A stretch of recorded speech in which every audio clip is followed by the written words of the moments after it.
योगी अपना मस्तक, हाथ, पैर और उदर द्वारा साथ ब्राह्मण, क्षत्रिय, शूद्र और मलेच्छ आदि का बर्ताव करता हुआ भी उनमें आत्मभाव अर्थात अपनापन समान होने से सुख और दुख को समान ही देखता है, वैसा ही भूतों में देखना अपना बाती।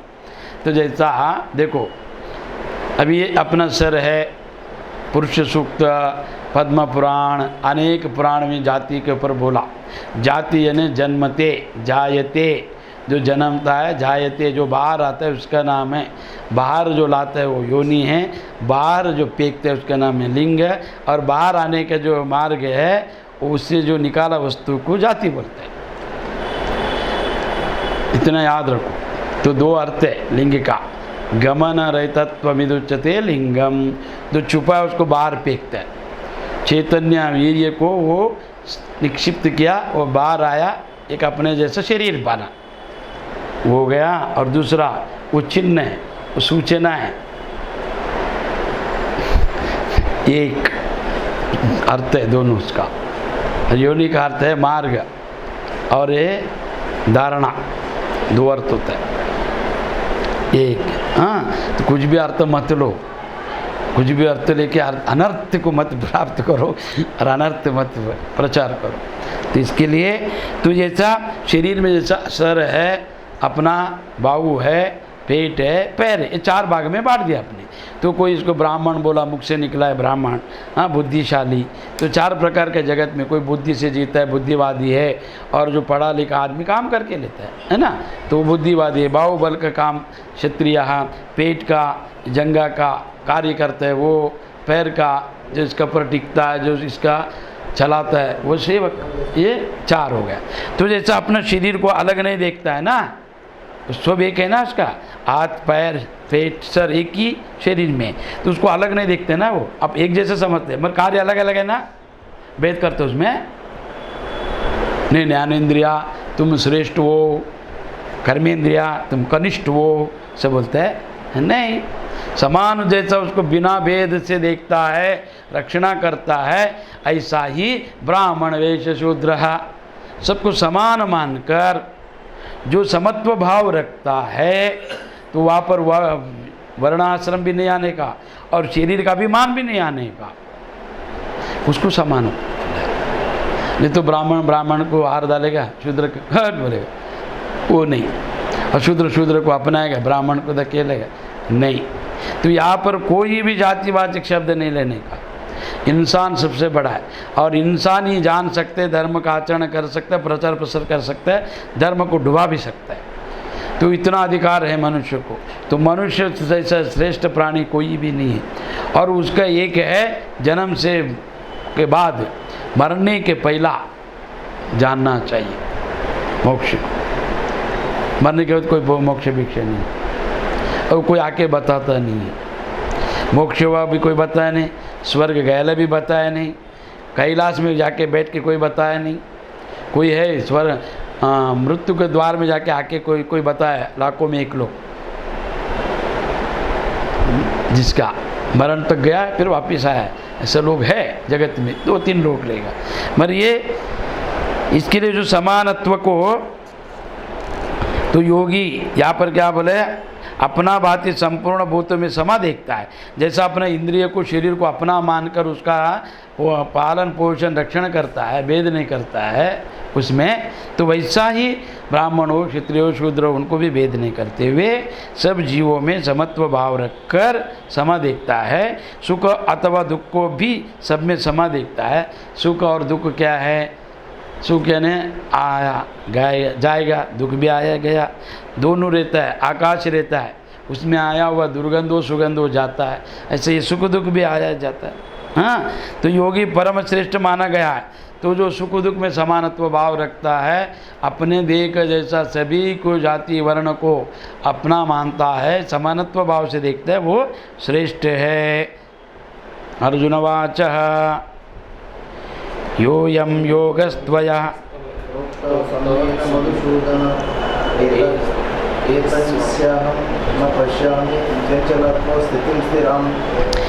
योऽयं योगस्त्वा प्रोक्तं सम्येन मधुसूदनः एतस्यान्या पश्यामि चञ्चलवस्था स्थिति स्थिरम। तो यहाँ पर क्या बोला है मधुसूदन, ये बोले मधुसूदन। मधुसूदन क्यों बोला पता आप लोगों को? भगवान को ये अभी सब सुनने के बाद बोलते हैं भगवान आप है ना दैत्यों को मारा है, तो इसके लिए शस्त्र अस्त्र का प्रयोग किया है। आप मधुसूदन हैं, दैत्यों को सबको मारा, अभी मुझे भी मारने के लिए प्रेरित कर रहा है, इसके लिए मधुसूदन मारने के लिए तैयार कर रहे हैं ना, तो इसके लिए उनको मधुसूदन बोला। पहले एक बार बोला था, अभी बोले है ना मधुसूदन हरिसूदन दूसरा अध्याय में आया था। तो यहाँ पर फिर क्यों लिया? ध्यान बिल करके तैयार कर रहे मेरे को मधुसूदन। मधुसूदन क्यों? मधुसूदन उनको मधु कैटभ को मारा था उन्होंने, तो इसके लिए मधुसूदन जो यह योग अपने समाभाव से कहा है, मन के चंचल होने से मैं इसकी नित्य स्थिति को नहीं देखता हूँ। तो मन चंचल होने के कारण आप समाभाव बोल रहे हैं, तो हमारा मन चंचल है, तो इसको नित्य स्थिति को नहीं देखता हूँ, ये नित्य स्थिर रहेगा ऐसा मैं नहीं मानता। क्यों? मन चंचल है। तो मैं सतत्य नया और भविष्य का चिंतन करता है मन, कभी भी वर्तमान में टिकता नहीं, उसका नाम है मन। और शरीर भविष्य में जाता नहीं है, ये विरोध है। शरीर भविष्य में नहीं जा सकता और मन वर्तमान में नहीं टिक सकता, इसके लिए चंचल होता है। तो वर्तमान में जीना सीखा, ना भूतो ना भविष्य थी, भूत भी नहीं है भविष्य भी नहीं है, वर्तमान ही सत्य है। वर्तमान में जो है आपने किया है उसी का फल भविष्य में मिलेगा, है ना। और जो बीत गया वही अतिथि बनेगा, भूत बनेगा, बीत गया वो अतिथि है, वो बीत गया, यही कर्म वास्तविक है। तो इसके लिए भगवान कह रहा है कि तुम अभी बनो जो भी बनना है। तो अर्जुन कह रहा है कि चंचल है मन, तो उसको कैसे रुका है?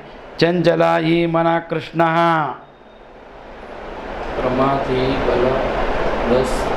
वदृढ़म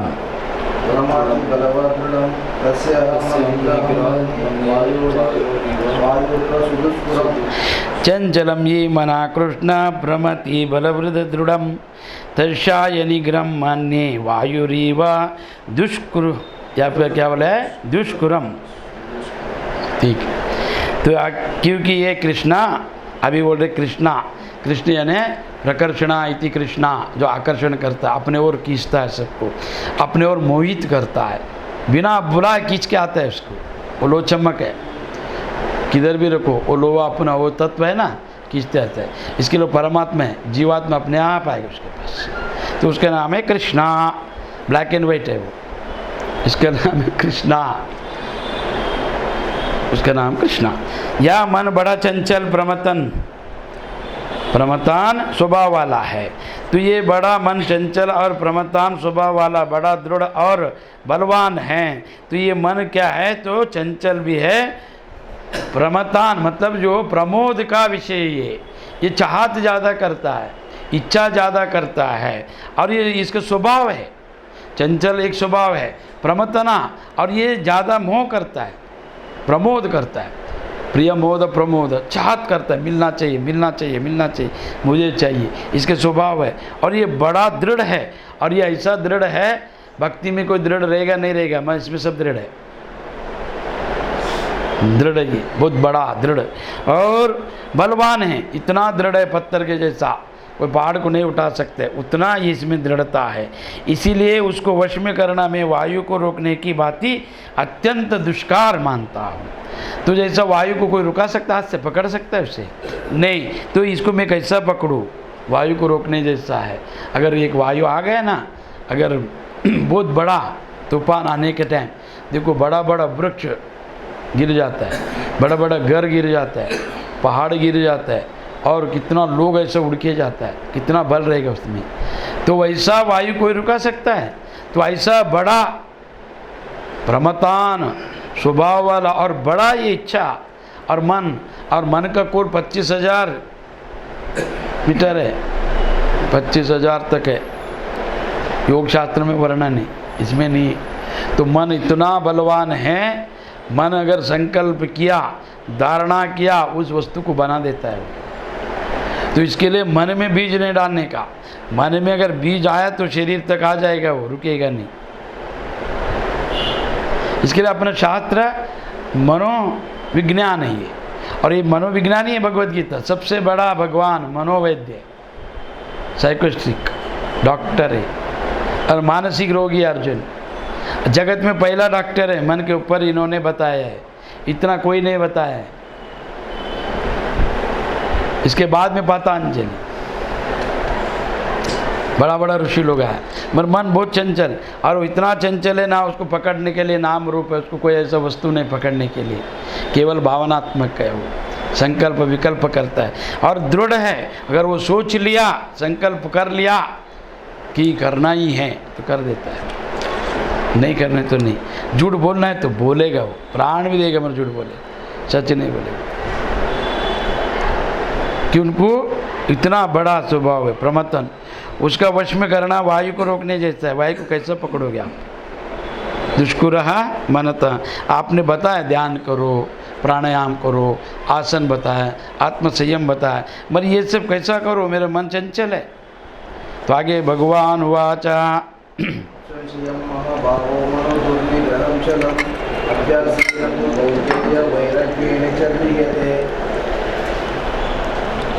भगवान वाच असंशेयं महाभावो मनो दुर्निग्रहचलम अभ्यासेन तो कौन्तेय वैराग्येण च गृह्यते है।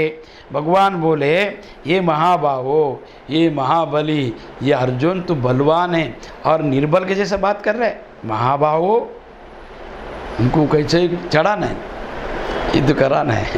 तो महाभावो निसंदेह, मैं मानता हूँ आपके बात को अर्जुन, अब नर है और उत्तम है, आपका बात मैं मानता हूँ। मन चंचल है मगर ये कठिन भी नहीं है, ये कठिना से वश में करने वाला है।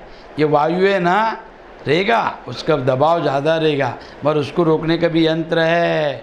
क्या यंत्र है उसको रोकने का? परंतु कुंती पुत्र अर्जुन क्या है, यह अभ्यास से है और वैराग्य से वश में होता है।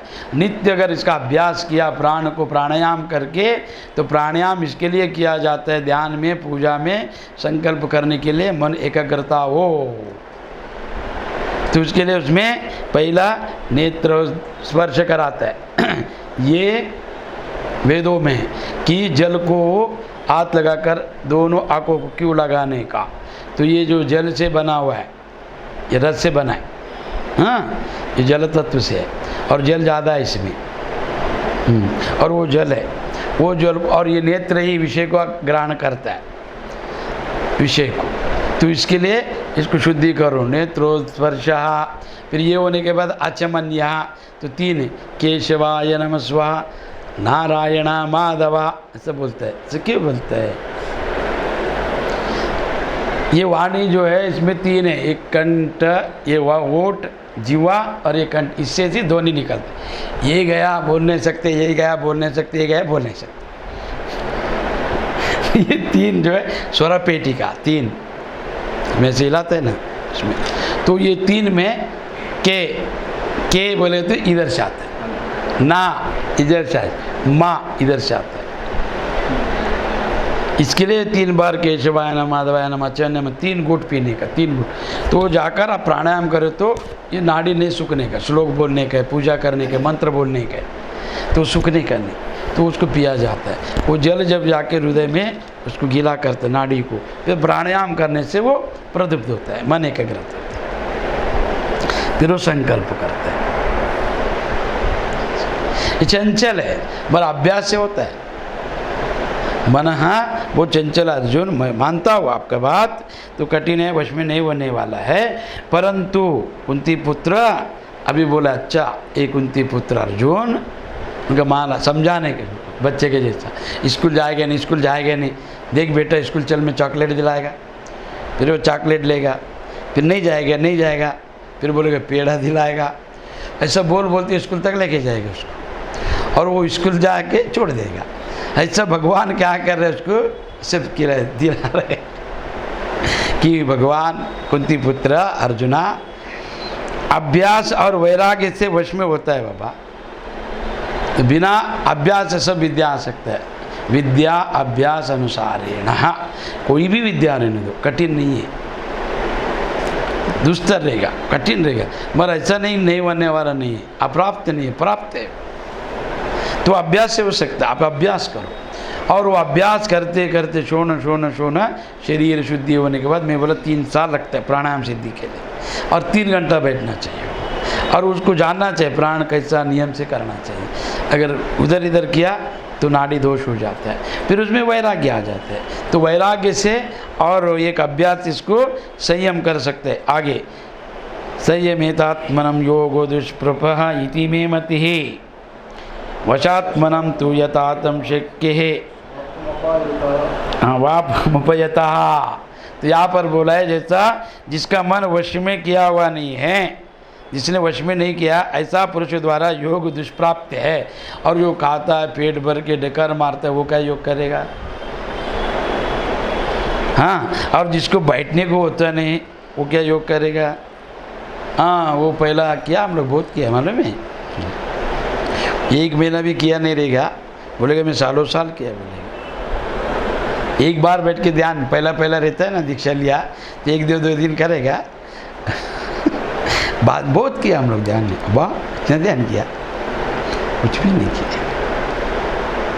तो जो आदमी जिसका मन वश में नहीं है, वो क्या करेगा? ध्यान नहीं कर सकते। ध्यान मन को मारना है।